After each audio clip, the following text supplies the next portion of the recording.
Congress MLC Jeevan Reddy సోదరుడు వ్యాఖ్యలపై Nizamabad BJP MP Dharmapuri Arvind ఘాటుగా స్పందించారు. ఈ మేరకు ఆయన ఎమ్మెల్సీ జీవన్ రెడ్డికి ఒక వీడియోను రిలీజ్ చేశారు. జీవన్ రెడ్డి అంకుల్, జై శ్రీరామ్. బాగున్నారా? ఏదో నాకు అహంకారం అని మీ తమ్ముడు ఏదో ప్యాంప్లెట్లు వంచి చేపించి ఏదో వంచిపించిండట. మళ్ళా మొన్న ఇట్లనే బీజేపీలో సస్పెండ్ అయిన వాళ్ళని పట్టుకొని నా దిష్టబొమ్మ తలగబెట్టించిన వాళ్ళకి పోలీస్ కేసులు కాకుండా చూస్తా అని చెప్పిండట. సరే అంకుల్, నాకు అహంకారం ఎందుకు అనిపించింది అంకుల్? మీరు ఎక్కడ కనబడ్డా నాకు జగిత్యాలు వచ్చినప్పుడు గాని ఏడ కనబడ్డా అందరి ముందర మీకు పొంగి ఆశీర్వాదం తీసుకుంటా మీ దగ్గర. అందుకని అహంకారం అనిపించింది నాకు.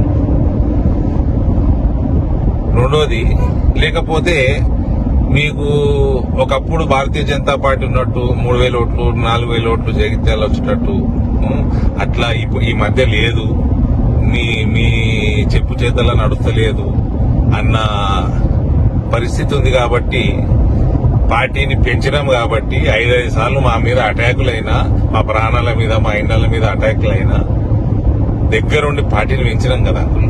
అందుకని అహంకారం అనిపిస్తుంది మీకు. ఎందుకు అనిపిస్తుంది అంకుల్ అహంకారం? మూడోది, ఇవ్వండి ఏంది, నేను అద్దాలు పెట్టుకుంటే నా కన్ను చల్లగా ఉంటే ఎండ బయట ఎండ ఉంటుంది, చల్లగా ఉంటుంది అని పెట్టుకుంటా. మీ తమ్ముడికి ఏమి వచ్చింది అంకుల్ నేను అద్దాలు పెట్టుకుంటే? చెప్పండి. అయినా మీరు 2014లో నాకు గుర్తున్నది, మీ ప్రియమిత్రుడు డి శ్రీనివాస్ కొడుకుని నేను అప్పట్లో రాజకీయాల్లో కూడా లేకుంటే లాస్ట్ ఎలక్షన్ అని నిలబడతా అన్నారు. 2018లో లాస్ట్ ఎలక్షన్ అన్నారు. తర్వాత 19లో ఎమ్మెల్సీ అయినరు. మీకు 2026, 25 19లో కాదు 2020లో అయినరు ఎమ్మెల్సీ.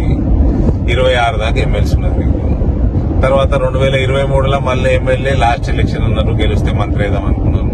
కానీ జగిత్యాల ప్రజలు మిమ్మల్ని మళ్ళా 18లో 60,000తోటి, 23లో 20,000తోటి మీరు మిమ్మల్ని ఓడించారు.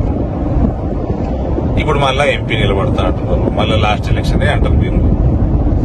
అంటే మీరు మీ పార్టీ మీ ఇష్టం, కానీ నాకు ఒక కథ యాదకి వచ్చింది. కథ కాదు, నిజమే ఇది. లాలూ ప్రసాద్ యాదవ్ గారు రైల్వే మంత్రిగా ఉండే.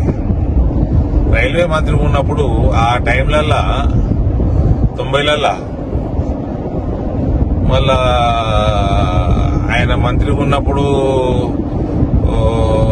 నేషనల్ ఫ్రంట్ గవర్నమెంట్, తర్వాత యూపీఏ గవర్నమెంట్ లో వివిధ పోర్ట్ఫోలియోలలో ఒకసారి రైల్వేస్ చేసేట డేట్ కరెక్ట్ గుర్తులేదు. కానీ అప్పట్లో బాగా దొంగతనాలు అవు రైళ్లలో. అయితే రైల్వే ఆఫీసర్లందరూ రైల్వే మినిస్టర్ లాలూ ప్రసాద్ యాదవ్ దగ్గర పోయినట. పోయి, సార్ ఈ పలానా స్టేషన్ లా ఎప్పుడు వచ్చి బండి నిలబడ్డా లాస్ట్ బోగిలా దొంగలు పడుతున్నారు సార్, దొంగలు పడి తోసుకుంటున్నారు, ఎప్పుడు లాస్ట్ బోగి టార్గెట్ చేస్తున్నారు. లాస్ట్ బోగి ఏమో స్టేషన్ బయట ఏటో మూలకి ఆగి ఉంటుంది. స్టేషన్ లో ట్రైన్ వచ్చినప్పుడు వీళ్ళు స్టేషన్ లో ఉన్న స్టేషన్ మాస్టర్ పోలీసు వాళ్ళని తీసుకుని ఉరికే వరకు ఆ దొంగలు వారిపోతున్నాడు. అంటే లాలూ ప్రసాద్ అన్నమాట, ఇంత పంచాయతీ ఎందుకే, గమ్మున లాస్ట్ బోగి తీసేస్తే అయిపోతుంది కదా అన్నమాట. గట్ల ఉంది పరిస్థితి. అంకుల్, మీరు పెద్దలు, నేను మీ కొడుకు లెక్క, కొడుకు వయసు నేను ఎలక్షన్లు కొట్లాడదాం, ఏమి ఇబ్బంది లేదు, మంచిగా కొట్లాడదాం, ముందాగా కొట్లాడదాం. కానీ మీ ఇంటి వాళ్ళకి చెప్పుర్రి, కొంచెం ఇట్లా చిల్లర వ్యవహారాలు చేయొద్దని చెప్పుర్రి. నాకు బాజాబ్తా భారతీయ జనతా పార్టీని కాంగ్రెస్ పార్టీ తోటి ఈక్వల్ గా ఓట్లు తెచ్చినాం కదా ఎలక్షన్లలో, అసెంబ్లీలో. ఇక పార్లమెంట్లో అంటే ఎడదట్టుకుంటారు. నాకు నేను చేసిన వాగ్దానాన్ని చేస్తే మీరు 45 ఏళ్ళు చేయలేని మీ పార్టీ మీరు నేను తెచ్చిపెడితే రైతులకి. ఇప్పుడు అంతా అవన్నీ నేను చెప్పిన పనులను చేసిన, నేను పార్టీని పెంచుకున్నా. ఇవన్నిటితో పాటు రామమయం ఉన్నదంతా, మోడీమయం ఉన్నది, రామమయం ఉన్నది, హరహర మోదీ, గర్గర్ మోదీ ఉన్నది. ఇవన్నీ కలిసి వస్తే మీకు బాధ.